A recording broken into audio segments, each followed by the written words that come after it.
Hello, welcome to Burning Waters of the Moon Tarot. This is a tarot reading for the energy of Gemini.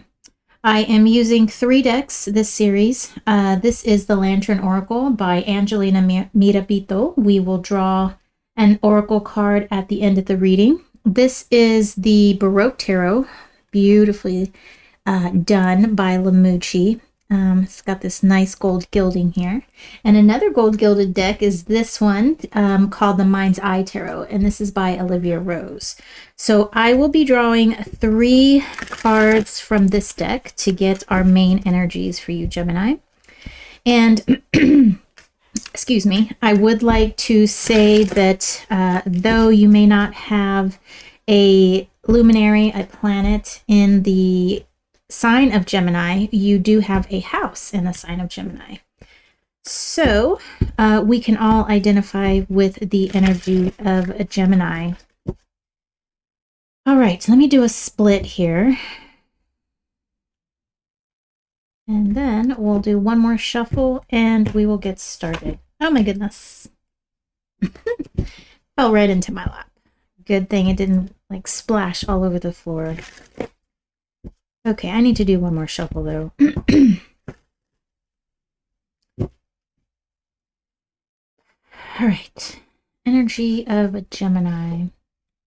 Ooh, strength, Leo energy, 8 of Cups, water, and 3 of Swords, air energy. All right, so right away I see that you are overcoming something, something that has really been plaguing you for a while. The 3 of Cups is about the overplaying of a situation that was hurtful in our minds, you know, just really ruminating on something and just basically just reliving the pain over and over again of something that was really hurtful. The 8 of Cups is a card of walking away from that. And I see the Strength card here. You finally have that inner strength to walk away from that. Though it is a little curious that we have Strength looking away from these 2 cards. And then we have the 8 of Cups looking over here. So... And I also think it's pretty interesting that this moon has an eye. This is called the Mind's Eye Tarot, right? So there's lots of eyes in this deck. But this eye is shining right on, its rays is shining right on this figure here who is walking away from all of these cups. So I'm going to draw some cards from the Baroque deck, and we're going to get some more information about these because this reading could really go either way. I don't really read in a linear fashion, like this is not the past, present, future.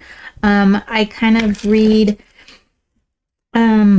I hear it's called intuitively, but all of the cards to me work together to create a story in a synergistic manner, not in so much a linear manner. So I'm definitely going to need to pull some cards here and get some more information on this.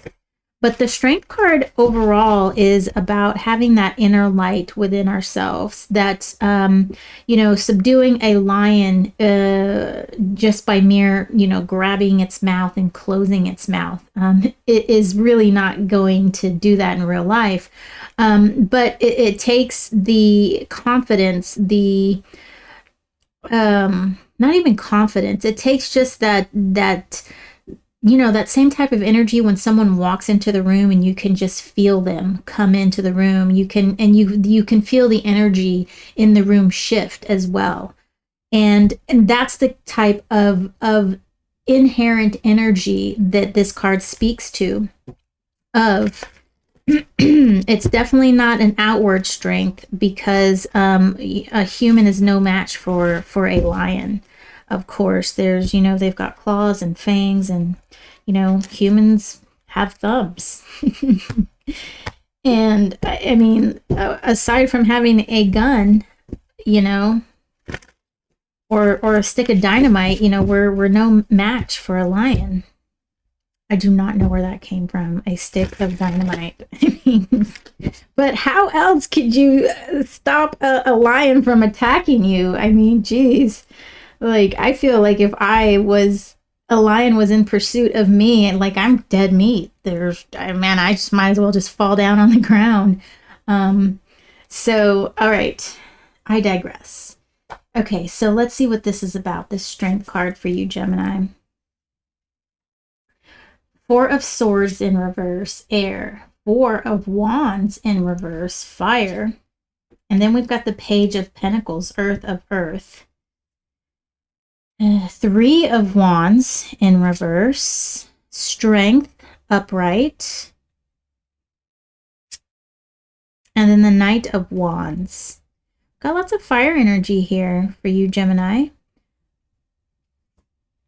And fire and air are very complementary to one another. So we've got the Queen of Pentacles, water of earth, the Queen of Swords, water of air, and then the Four of Cups in reverse. The Queen of Swords is in reverse as well. So let's see. So we've got two major arcana, and both major arcana are strength cards. They're both upright. So let's see. I'm going to work with this first. So we've got strength, Four of Swords, Four of Wands in reverse, and Page of Pentacles.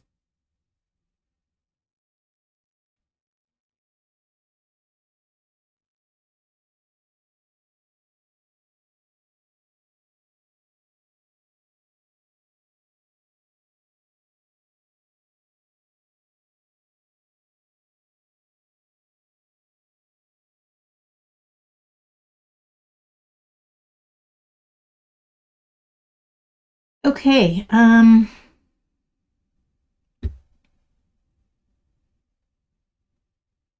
you know, I'm going to do something a little different here. I'm going to go ahead and draw your oracle card.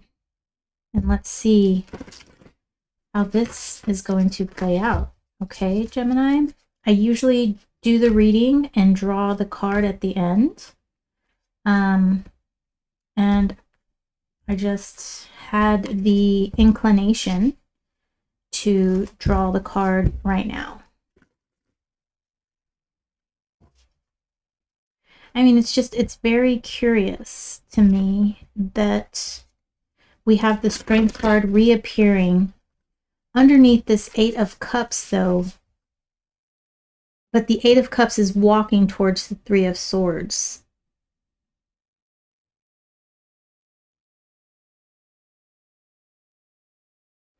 I mean, it's almost like you're gathering the strength, or you're ignoring that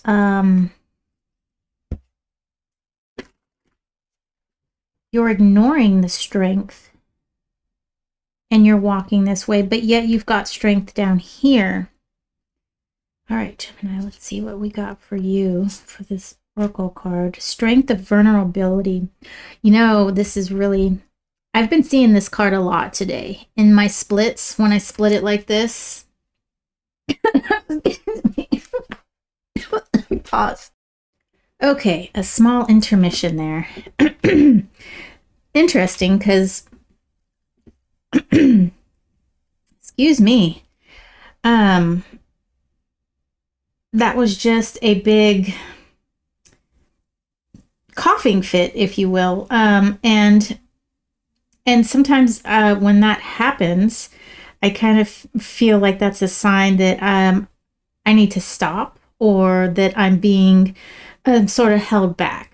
But I'm going to see where this goes, and I may or may not post this. We'll see where this goes. But back to what I was saying about this card. Not only is it on the guidebook, I think it's also on the box as well.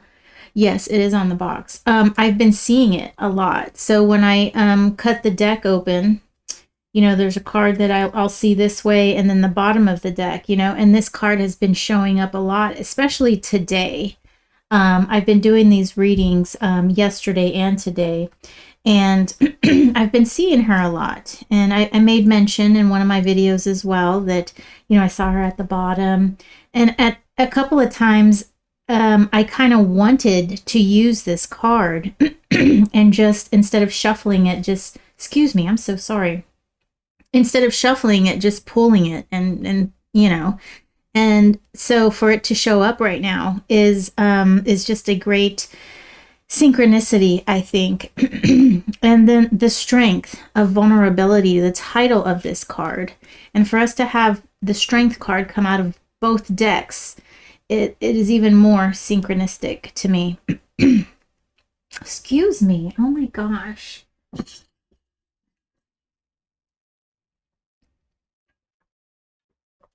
And in my invocations, in before I do these readings, I I always, you know, work with my throat chakra so that I'll be able to articulate and express the messages. And right now, for my throat chakra to be affected is just, I don't know what's going on here, but I'm just gonna go. Okay, so strength and vulnerability. True power lies at the root of a perceived weakness. Let me read this. This is card number 4, which is structure. We can also call that strength as well.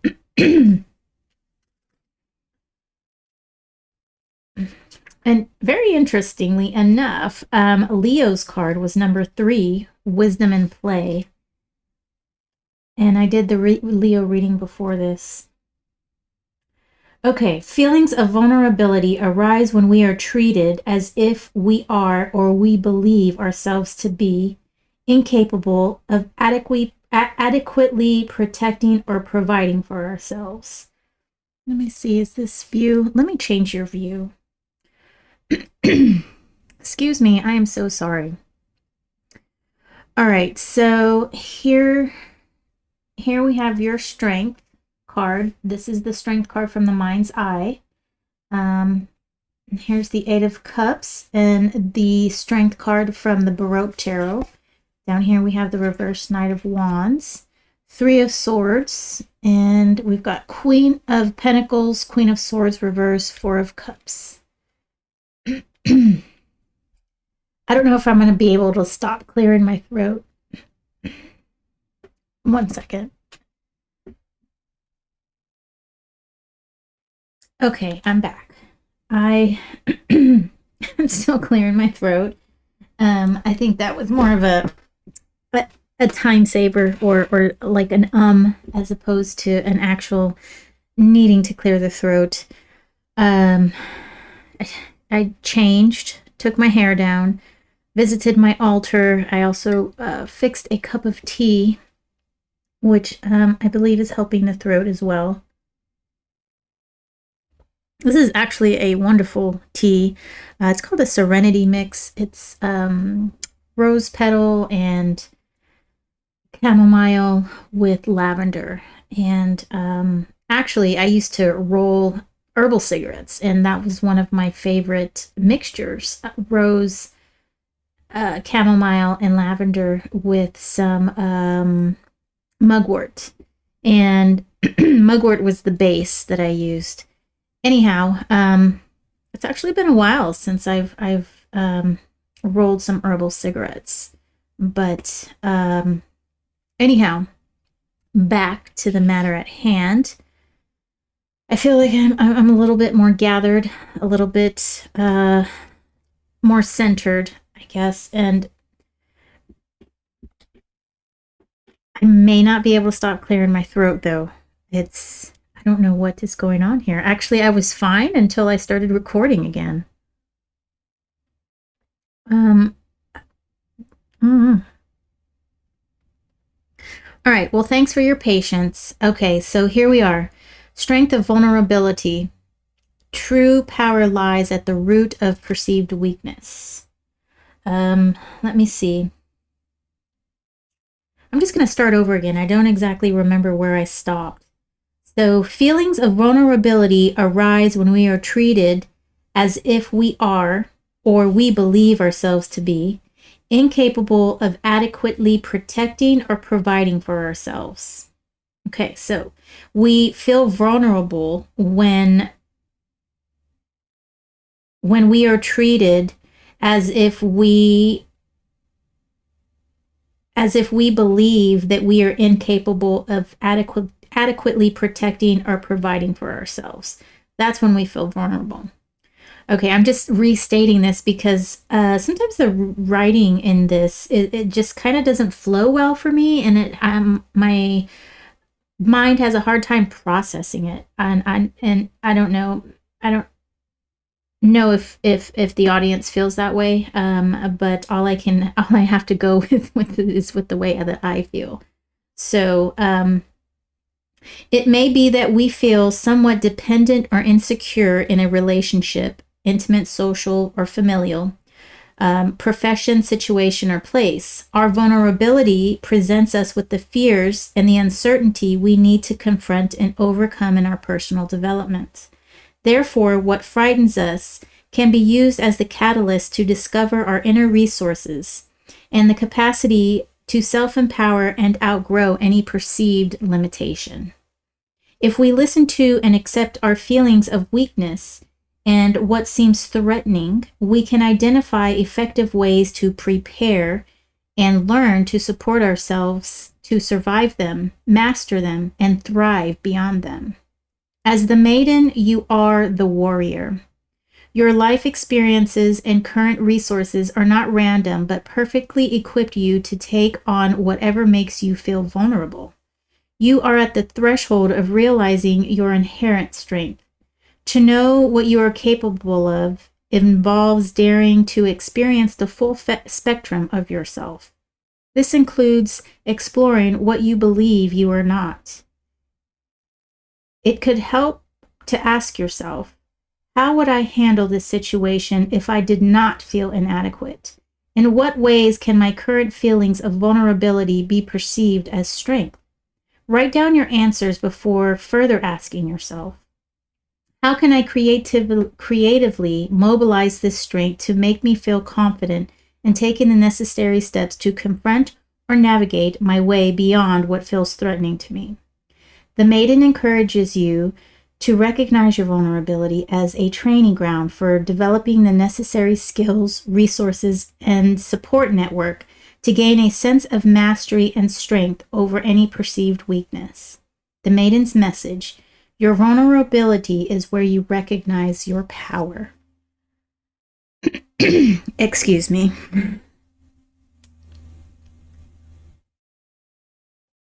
So I think that's just very profound at how much strength is reiterated in this reading here. So in me, in my initial feeling of strength, looking away from these two cards here, I do feel that perhaps at one point you found strength in your ability to sort of look away at things. Your strength was that you could sort of put them in a little box and not think about them. And that was your way of dealing with things, right? Excuse me. I am so sorry. I keep clearing my throat. I wish the mic wouldn't pick that up, though. But it does. I'm sure it does. Okay, so with this Eight of Cups and this walking away, but yet walking towards this, I think I want to read this first. I know we have our Strength card here, okay? But with our Three of Swords, and we've got these two queens here, and the queen that is in reverse is the Queen of Swords, which she is water of air, okay? And our upright queen is this Queen of Pentacles. And the Queen of Pentacles is real in tune with her environment. She's has some Empress-like qualities. She's very mothering, she's nurturing. And I see with this Three of Swords here, this energy here, you've really you've come to a point where you're no longer running from this hurt that has happened to you. You're no longer trying to hide from it, okay? You're actually nurturing this part of yourself. You're not trying to ignore it. You're not trying to look at it logically, okay? You're really accepting it for what it is.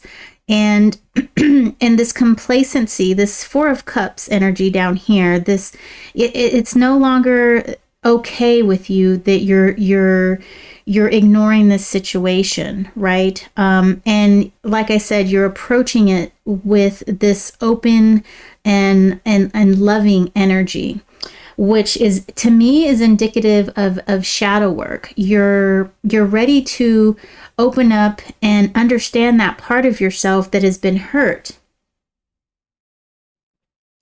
And you're taking this strength of vulnerability here.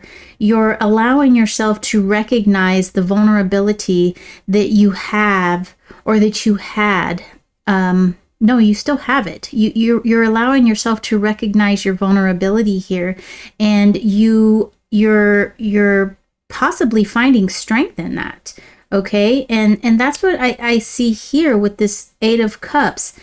And it's not necessarily you're walking away from that. What you're walking away from is ignoring this. You're finding strength in your capacity to love that part of yourself that you have hidden away for so long. You're finding strength in accepting that you are vulnerable, and not only that you're capable of vulnerability, but there is a strength in someone who recognizes that there is a soft spot within yourself, but you can work through that, and you can, I don't want to say fight, but you can use your resources to face this head on, right? Which is almost like warrior energy, almost like a fight. But when we work with the shadow, we don't want to fight the shadow, okay? You have to remember that. You don't want to treat the shadow and shun it in a way that it's bad. This shadow, this portion of yourself that you have kind of hid for so long, it was created in an effort to preserve you, to preserve your life, to preserve to keep you functioning, because at that point in time you didn't have the capabilities, the resources to work with that type of situation. And so now that you're coming out of that mentality of lack, of not being able to, you're able to use your resources and put it towards that. And you're able to recognize what it is that needs to be done and actually do it. And that's the warrior that comes out in you. And that is the strength that this is talking about here. Now, it is very curious that we have the Three of Wands in reverse and the Knight of Wands in reverse. And that being is because this is like action, and it would seem like you would need to put these things in action, and to actively pursue working with your shadow. But I think the idea here is not so much action as it is to allow it to sort of to allow it to be what it needs to be, right? Not to force things, not to push them forward, not to ignite certain reactions, but rather sit with it and feel those feelings that you had pushed away for so long, that you tried to hide away for so long. And I think that is the strength and vulnerability that this card is talking about, is being able to sit with those hard feelings and sit with your thrice stabbed heart, you know, and just allow those feelings and those emotions to come to the surface and feel them as they were meant to be felt in the beginning. So so yes, Gemini, that's what I have for you. Wow, what a really tumultuous way to bring this out. I mean, I mean, it's kind of dramatic, right? On my part, all this coughing and throat, but my throat has really calmed down, thanks to the tea. Perhaps I, you know, changed my shirt, took my hair down. Actually, I give all of that to the ancestors. You know, they yeah, my altar is my place of solace, and I can often find a lot of strength there and a lot of just a calm, you know. And it's just, it's great to have a place like that. And you know, I can only, you know, urge you, because it has worked for me, is to set up an altar, an ancestral altar, if you'd like. Mine is ancestral. I do put other things on there as well, but it is a place where I go to meditate, to pray, to invoke, and it is a place that I is kind of like my safe place, and it kind of recenters me, and I think everybody can benefit from that. So that is just a thought. You don't have to, but it is just something that has helped me along the way, and if it can help you, awesome. So thank you so much, Gemini, for putting up with my drama. I appreciate you, and thank you so much for watching, and I will see you next video. Take care.